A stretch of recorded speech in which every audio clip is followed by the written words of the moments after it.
Todavía nos dura un poco todo el proceso de todo lo que hemos vivido este tiempo atrás. Estamos justo ya saliendo del todo y ya estamos respirando más profundamente, pero la sociedad está impactada por lo que nos ha ocurrido y deseamos que nunca vuelva a pasar y pedimos por favor que hagan ustedes caso a las recomendaciones, que guarden las distancias, que guarden la mascarilla, o que guarden no, que se la pongan y que hagan lo que nos mandan, porque con eso vamos a evitar pues, un rebrote y un mal mayor. Estamos empezando un nuevo programa de Leer es un placer, concretamente bienvenidos al 11 del 6 de este mes y de este año 2020, un año que está siendo muy rariño. Bueno, pues ¿les parece a ustedes que conozcamos cuáles son las novedades en el mundo del libro? Son estas.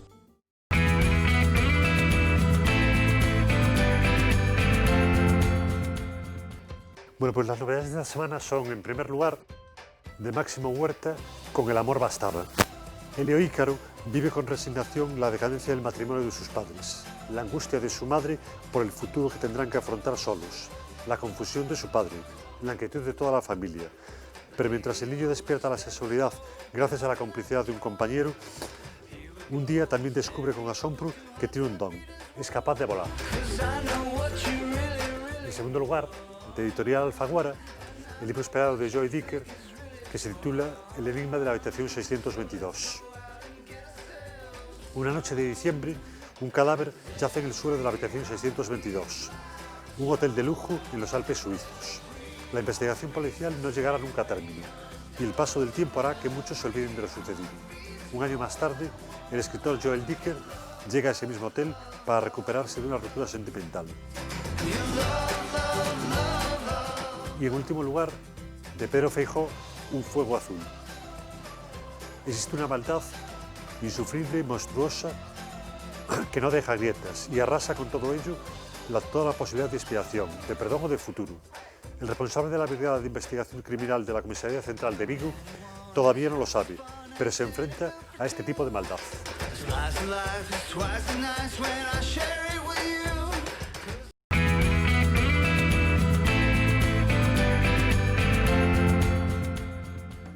Hoy tengo la suerte de tener conmigo una persona a la que admiro muchísimo desde hace mucho tiempo, a quien he invitado en algunas ocasiones, pero no he tenido suerte porque estaba muy ocupado.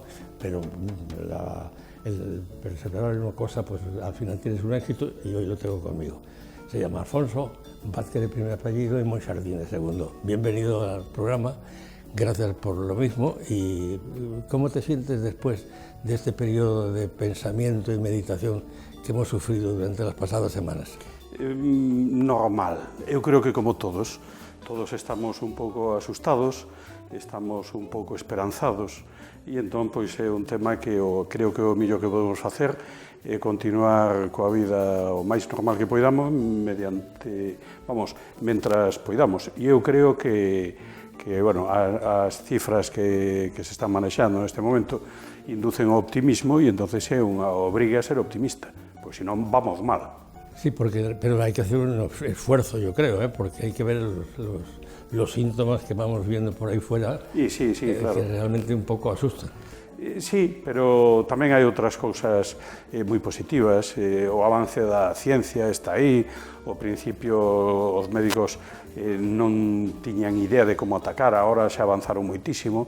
E entonces eu creo que ademais a resposta social, non política, a resposta social de ciudadana, de empatía e de tal, pois funcionou ben. Y además es mucho más útil ser optimista que pesimista.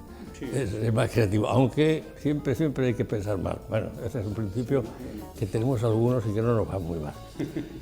Veo que traes, porque cuando yo invito a personas, amigas al programa, siempre quiero que hablen de libros, porque el programa se llama Leer es un placer, pero a veces no, hablan de otras cosas, yo con mucho gusto les recibo y les atiendo, pero lo que me gusta es que realmente aparezcan con los libros para hablarnos y recomendarnos qué libros creen que tienen ustedes que conocer. Lo hacemos siempre con modestia porque ustedes seguramente saben más que nosotros, pero para mí, el que venga la gente solvente, importante, como en este caso, pues siempre es grato, porque sé que estoy ofreciendo una propuesta que es interesante. Muy ben. Hablemos de nuestra materia. Vale, pois encantado. Encantado de que me chamedes, xa sabedes que sempre que queirades podedes contar comigo. Ben, eu quería presentar hoxe un par de obras, inda que son 3 libros, en portugués. En portugués? En portugués, porque eu creo que o portugués é unha lingua para todos os galegos absolutamente accesible. Este ano dedícaselle o Día das Letras Galegas a Ricardo Carballo Calero, que foi unha persoa apaixonada de aumentar eses vínculos entre Galicia e Portugal, e eu desde hai moito tempo son lector en portugués, non? Desde hai moito tempo. Creo que non teño máis dificultades para entender o portugués que o galego. Que o galego, xa non digo, se collo o galego de Otero Pedrallo ou de algún destes que escriben así rebuscados ou nos anos 20, leo con máis facilidade o portugués de hoxe. E aparte que é unha porta que se abre sin cerrar ningunha, o que é unha grandísima sorte que temos. Galicia pode xogar aí un papel de bisagra cultural, eu creo que tremendamente interesante. E entón, os libros que traio hoxe son dous. Un é un ensaio, este que se chama de Fernando Venancio, Así nasceu unha lingua, que é sobre o nacemento da lingua portuguesa. Interesantísimo. Este Fernando Venancio é unha persoa que nace no sur de Portugal, que pasa unha temporada de mozo en Braga, e despois que desde o ano 1970 é profesor na universidade en Holanda, cuxa nacionalidade ten hoxe. El é de nacionalidade holandesa. E entón fai un libro que se deixa ler dunha forma casi xornalística, dividido en capítulos antes do portugués, Portugal construí unha lingua, o galego e o portugués, sós e acompañados, etc. Entonces, un pouco o que hai por detrás é unha aproximación desapaixonada, nada moi lingüística, creo eu, e moi pouco nacionalista a historia do portugués. Entón, claro, el parte do feito de que o portugués é un idioma que nace no século XV-XVI e que todo o anterior é galego. É como se falásemos de Austria. En Austria falan alemán. Pero que pasa? Que cando é a construción de Portugal, esa lingua galega que emigrara cara ao sur, e cando se construe o Estado portugués, teñen que buscar unha identidade tamén lingüística. E entonces provocan artificialmente os rasgos do sur, incluso unha aproximación ao castelán, e olvidan eses rasgos que empezan a asimilar a aldea, a vulgar do norte. E entón é moi curioso como el fala, por exemplo, en vez de literatura medieval galego-portuguesa, de literatura medieval galega. ¿Tú no crees, y perdón que te interrumpa, que es un error del rey de España no poner la capital de los estados de España en Lisboa e ponerla en Madrid? Sí, por suposto. Eu son moi iberista nese tema. Eu son dos que falo da península hispánica, que non ibérica, claro. Porque eu non son íbero, e porque a Hispania romana incluía a España e Portugal, de forma que os reis portugueses, ata o ano 1700 e pico, sempre lle protestaron aos reis de Castela, dicindo que eles non podían chamarse reis de España, porque eles tamén eran España e non era rei deles. Entón, esa historia eu escavei ali cando estaba estudiando arqueoloxía, e teño un fío, digamos, de conexión e de simpatía con Portugal enorme, o que non quere decir que pense, eu estou con Fernando Venancio, que pense que a nivel lingüístico é exactamente o mesmo. Pero como é unha porta que podemos abrir, e sobre todo a nivel de lectura, que non ten a mínima complicación, pois está aí. E entón este libro é super divertido de ler, super entretido. Saiu en novembro do ano pasado, foi un exitazo de vendas en Portugal. Se o queren ver a presentación, miran en YouTube Fernando Venancio Braga, e entón hai a presentación. Este é un libro, xa digo, para a xente que lle interesa as cuestións de lingua, debía ser de lectura obligatoria para todos os profesores e alumnos de segundo de bacharelato. Ben, E outro que traio é un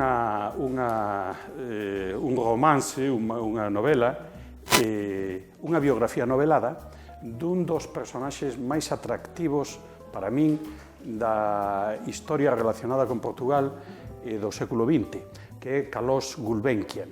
A Fundación Gulbenkian, que todos coñecemos de Lisboa, existe ali por unha decisión deste armenio nacido en Trebisonda, Treves, me parece que se chama ahora, no norte de Turquía, e entón, pois, ao longo de toda a súa trayectoria vital, desde mediados casi do século XIX, hasta que se asenta en Lisboa na época da Segunda Guerra Mundial, e despois decide donar a súa fortuna ao Estado portugués. E entón montase esa grandísima fundación. Foi un dos homes claves na conformación do mapa de Oriente Medio, porque era negociante de petróleo, foi un visionario, e entón el non quería cobrar, facíalle os favores a todos, e só quería o 5%. O 5% pero claro, o 5% nun principio era pouco, pero de todas as accións do mundo petrolífero, pois era esa fortuna inabarcable. E está dividido en 2 volumes, o primeiro, O home de Constantinopla, que é unha maravilla para min por ese repaso da vida entre Turquía, a minoría griega, a minoría armenia, as súas aventuras de pequeno, como se fai negociante, o que aprende no Gran Bazar. Bueno, a serie está maravillosamente escrito. Este señor, o que escribe, José Rodríguez dos Santos, é un periodista, un xornalista portugués que naceu no ano 64 en Mozambique, viviu en Mozambique ata a independencia, trasládase a Portugal, de Portugal pasa a vivir a Macao, de Macao volve a Portugal, é un dos locutores estrela da televisión portuguesa, é autor de bestsellers. Entón, escribe, aparte deste, ten outro sobre o tema do terrorismo islámico, sobre as finanzas do Vaticano, desta literatura que moita xente ten certo repelús porque a ve demasiado popular, demasiado de quiosco, pero a min que me parece que é moi interesante porque fai lectores. E este está moi fácil de ler, porque está pensado para o grande público portugués, pero nós é o carro o que nos temos que sumar para, se hai algunha palabra, unha a cada 3 páxinas que nos resulte complicado sacar polo contexto, pois bueno, pois é unha forma de meterse, pero non hai demasiado problema. Xa digo que está preciosamente, a trama está e hai incluso unha aparición dunha galega aquí polo medio, moi curiosa, porque Carlos Gulbenkian tiña un fillo único que casou cunha galega, pero despois divorciáronse tal, e el desheredou o fillo e por iso deixaron a fortuna a Portugal. Estuvo a punto de deixala a España, pero aí Franco non xogou ben e Salazar si, no fondo era un catedrático de universidade e entón pois non tivo máis sensible a estas cousas.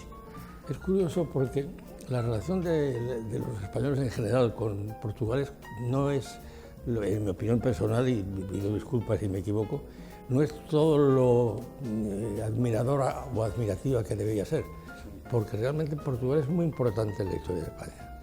Sí, eu creo que no mundo hai 2 grandes imperios, que é o Imperio Español e o Imperio Portugués, que crearon nacións. Porque, con todos os meus respetos, o Imperio Francés pois non se pode comparar Djibouti ou Gabón con Argentina ou con Brasil ou con Angola.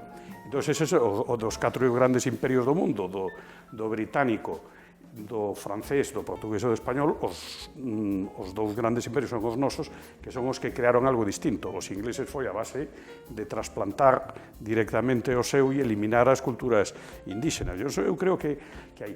E España nunca perdonou a xubarrota, nunca perdonou que os portugueses lograran esa alianza con Inglaterra e con Europa, e entón pois España sempre mirou así como un defecto do mapa que lle falte eso, non? Os portugueses, por unha parte, teñen unha admiración enorme por España. Aquí no libro de Así naceu unha lingua fala de cantidade de palabras, de xiros. Non esquezamos que durante 200 e pico anos o castelán foi lingua literaria en Portugal, lingua na que escribía unha parte importantísima dos autores, non? E entonces os portugueses teñen por unha parte esa admiración e por outro certo medo a esa absorción. E entonces con esa construción dos portugueses dunha barreira defensiva, así de, ui, a ver, isto de España. A nós, claro, meteronnos no mismo saco, e entón os portugueses, se hai algo que descoñecen, hoxe de España é Galicia. Os portugueses de Galicia non lle sona de nada. Eu recordo hai uns anos, cando veu un primeiro ministro, non me acordo cal era, Sócrates no anterior, que veu a Galicia e dicía el, é a primeira vez que veño a Galicia. E digo, vaya, que un señor de 50 e pico anos con o cargo de presidente do goberno poda decir isto, a ver se un galego podía decir que é a primeira vez que vai ao Porto como cousa normal, ou como a Lisboa. Hai un descoñecemento que hai que eliminar. E, curiosamente, cando Europa borra as fronteiras, a nosa tarda máis en borrarse, porque non está sentada en temas políticos, sino en prexuizos. E os prexuizos son máis difíciles de desintegrar que a administración. Pues muy bien. Esta ha sido la intervención, admirable intervención, yo lo he disfrutado muchísimo, de nuestro amigo Alfonso Vázquez Monxardín, un galego portugués español, español portugués galego, y yo me adhiero a esa corriente de afecto de esos territorios todos que son hermanos, que son los mismos, que prácticamente deberían haber sido siempre Estados Unidos, y que por las torpezas de las distintas dinastías que han reinado en esos territorios no están tan unidos como deberían estar. De momento, pero el tiempo siempre, hay que ser optimista para todos. Muy bien, muchas gracias. Don Alfonso, muchas gracias. A vos. Seguimos con el programa.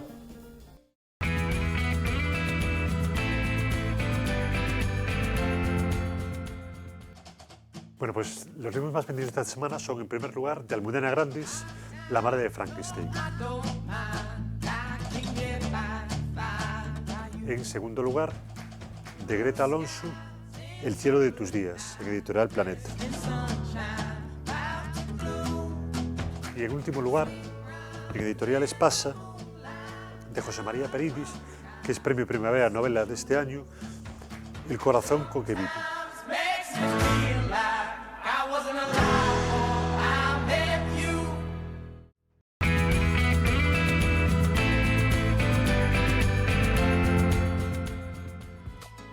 Bueno, y el libro infantil que vamos a recomendar esta semana es Cazadores de estrellas, de Editorial SM.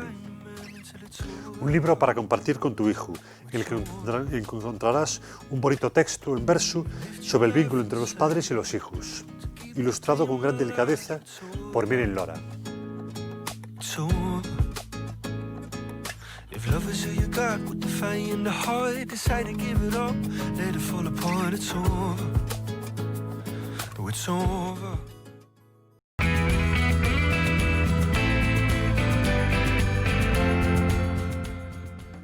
Los pasados días han producido, yo creo, un proceso muy singular en la sociedad española. No estábamos acostumbrados a meternos obligatoriamente en nuestros hogares, aquel que tenga hogar, o en los lugares en que vivimos, que son habitaciones que no son hogar, pero que nos sirven para dormir y para más cosas. Pero eso por obligación yo creo que ha alterado a la gente, porque además no todo el mundo tiene unos lugares en los que se pueda estar de manera continuada y forzada durante tanto tiempo, que ha sido eficaz para evitar que el coronavirus actuara como un maleante asesino suelto en las tierras de España, pues es verdad, pero también ha habido otra serie de cosas colaterales que se han colado junto a él y que han hecho que la gente tenga dudas y que las siga teniendo. Eso es normal, los españoles somos así. Pero a mí me preocupa cómo eso ha incidido o ha podido incidir en el sentimiento y en la psicología del pueblo. Y tengo el placer de poder haber invitado aquí a una persona joven, psicóloga, psicóloga activa además, porque ya nos va a explicar ella cuál es la actitud de su vida profesional y lo que realmente hace.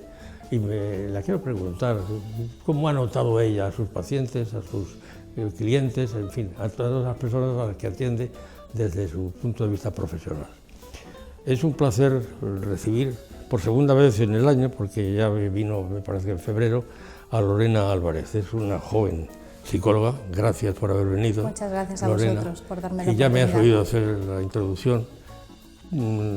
¿Cómo crees que salen las personas un poco que tenían una dolencia o que tenían una necesidad de atención psicológica detrás de después de este largo proceso de confinamiento. Sí que es verdad que ha sido un proceso complejo para todo el mundo, pero lógicamente las personas que tienen alguna patología crónica o que están diagnosticadas con algún tipo de patología se ha agravado bastante de alguna manera, ya que a todos a nivel psicológico nos ha afectado el hecho de estar encerrados, el hecho de no saber qué va a suceder con nuestras vidas y bueno, todo lo que estaba sucediendo, ¿no? Que a grande escala pues, nos vemos repercutidos por ello. Las personas pues, que tienen patologías lo han pasado mal, realmente lo han pasado mal. Mis pacientes contactaban conmigo y pues, sus crisis de pánico, de ansiedad por la incertidumbre, ¿no? De no saber qué va a suceder, ya que son personas que tienen miedos agravados, etcétera, se sentían muy mal. Pasaron momentos duros donde bueno, creamos un grupo a nivel España de apoyo psicológico para poder trabajar con ellos a nivel online y a través de un WhatsApp y poder apoyarlos con ejercicios, con técnicas para bueno, paliar un poquito esas sensaciones que genera la ansiedad que son muy desagradables. ¿Qué tipo de terapias habéis utilizado? ¿Algunas especiales o simplemente las habituales? Pues mira, como bien comentabas tú, aparte de ayuda psicológica, trabajo también con terapias holísticas y alternativas. Entonces lo que hicimos pues, en este grupo, las personas que llamaban también a nivel individual, enviamos pues, varios vídeos, ¿no? Con técnicas de tapping, que es una terapia que utiliza pues, puntos estratégicos del cuerpo, donde se dan unos pequeños golpes y donde se liberan emociones y palía y relaja pues, la ansiedad y el nerviosismo. También acupresión, ¿vale? Que es parecido a la acupuntura, pero se hace con los propios dedos, ¿no? Con las yemas. Se presionan puntos de meridianos en el propio cuerpo, pues eso, para relajar también el sistema nervioso del organismo. Hemos hecho meditación, hemos hecho pues, ejercicios, ¿no? De diferentes tipos de respiración que se llevan a cabo en técnicas de psicología y bueno, entre muchos otros, y la verdad la gente notaba pues, ese cambio, por lo menos decía que se sentía más tranquila, más relajada y es muy gratificante. ¿Esa especialidad la ofrece la sanidad pública o no? No, yo lo que hago es compatibilizar una cosa con la otra, las he unido, tanto las terapias alternativas, la medicina integral, con la ayuda psicológica y la verdad es que el resultado que está dando es muy gratificante porque bueno, se indaga, es algo como mucho más profundo y a la par se trabajan, pues, como bien te decía, puntos estratégicos del cuerpo sin necesidad de recurrir a la medicina, ¿vale? Que si es necesaria, yo siempre lo digo, la tomamos, pero está dando muy buenos resultados, sí. ¿Tú crees que esta situación ha dejado secuelas en la mayoría de la población, en un sector importante, o crees que es una cosa que se olvidará al cabo de los meses y más pronto que tarde la gente lo olvidará? Yo sinceramente al principio, desde mi punto de vista, lo veía como, a pesar de la tristeza de lo que estaba sucediendo, como un gran aprendizaje en la sociedad. Creía que las personas tenemos que aprender pues, más humildad, tenemos que tomar más conciencia de la vida en la que estamos y todo lo que tenemos alrededor porque no se valora. Pero sí que es verdad que muchas personas han sido conscientes y se han dado cuenta pues, de su vida, ¿no? De las personas que tienen alrededor, de las cosas que debemos valorar, de lo que es encontrarse consigo mismo, porque hemos parado, o sea, nos han parado de golpe. Y eso significa un crecimiento personal, te encuentras contigo mismo y tienes que aprender y analizar muchas cosas. Pero sí que es verdad que ahora, desde mi punto de vista y en mi profesión, hay una repercusión muy grande, porque veo a la gente que está muy nerviosa. Lógicamente ha repercutido en muchos sectores y a nivel económico y laboral ha sido un gran palo.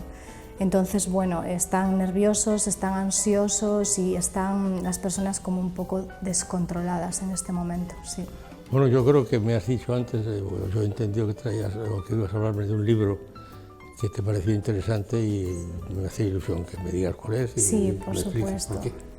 Pues mira, cuando empecé a trabajar con todo este mundo, que al final es un aprendizaje para mí también y yo también he tenido que evolucionar y aprender, una de mis pioneras, que para mí es la pionera del crecimiento a nivel interior, ¿no? Personal, es Louise Hay, que ha sido una oradora, ha sido escritora, es estadounidense y bueno, ha escrito un libro que es El poder está dentro de ti y tú puedes sanar tu vida. Tiene una bibliografía muy amplia Yo la he leído toda y realmente es un crecimiento personal con ella, te explica técnicas, ha tenido una vida muy compleja, la escritora ha sufrido muchos traumas, pero muestra de alguna manera, a través de la autoayuda, a intentar sanar pues, todos esos traumas, esos problemas, la gestión de emociones, que ella realmente lo vivió, ¿no?, en sus propias carnes, y para mí es maravillosa poder llegar a acceder a ella.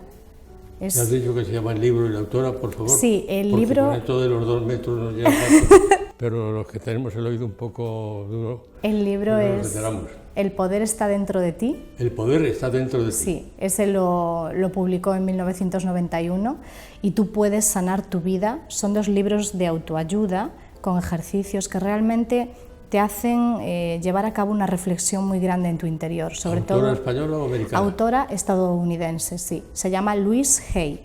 Ajá. Louise es mujer. Louise Hay, sí, es una mujer. Por eso, Sí. para centrarlo, que yo he estado casado con una inglesa y debía hablar inglés perfectamente, soy muy burro, no lo he aprendido el español, pero yo no, pobrecita mía. Bueno, pues no sé qué cosas más podemos conversar. Pues nada, simplemente... Que sean interesantes dentro de tu actividad. Para mí, tu opinión pues ha sido grata y hombre, tranquilizadora, porque pienso que hay mucha gente en mi entorno que ha pasado mal y que pasa mal y que tiene miedo y que no... Y tranquilizar pues es importante para que la gente pueda pensar, que es lo que yo creo que pasa poco. La gente piensa poco. Piensa ¿no? poco, sí, actúa mucho y piensa poco y bueno, mandar ese mensaje de apoyo para todo el mundo. Es que se documenta en programas de televisión rarísimos, de esos que llaman realities, que son lo que diría un británico rubbish, basura, porque realmente yo no entiendo cómo la gente lo ve. Por fin, yo estos días que he estado muy solo en casa, bueno, siempre estoy solo, pero más por todo el ambiente y por la preocupación de las familiares que estaban en sitios que no podías ir a verlos. Pero es un poco, perdona que te interrumpa, lo que dices tú, al final es una desconexión con nosotros mismos, nos cuesta mucho ver la realidad, nos cuesta mucho ver nuestro interior, cuáles son pues, nuestros miedos, nuestras sombras, nuestras incertidumbres, nuestras inseguridades, entonces es más fácil, con todos mis respetos, pues refugiarse pues, en un programa, intentar evadir la realidad. Es que buscar la verdad en la vida propia es muy duro. Es muy duro. Porque a veces te encuentras con cosas que sí... Muy duro. Si piensas, si tienes una mínima cultura, dices, ahí va. Sí. Y ese ahí va es un adiós a la vida, porque no tiene solución. Totalmente. Y tienes que poner cara de que eres... Pero bueno, es un gran aprendizaje. Sí. Cuando llegas y vas por ese camino es una evolución muy grande a nivel Sí, interior. realmente es un problema en serio.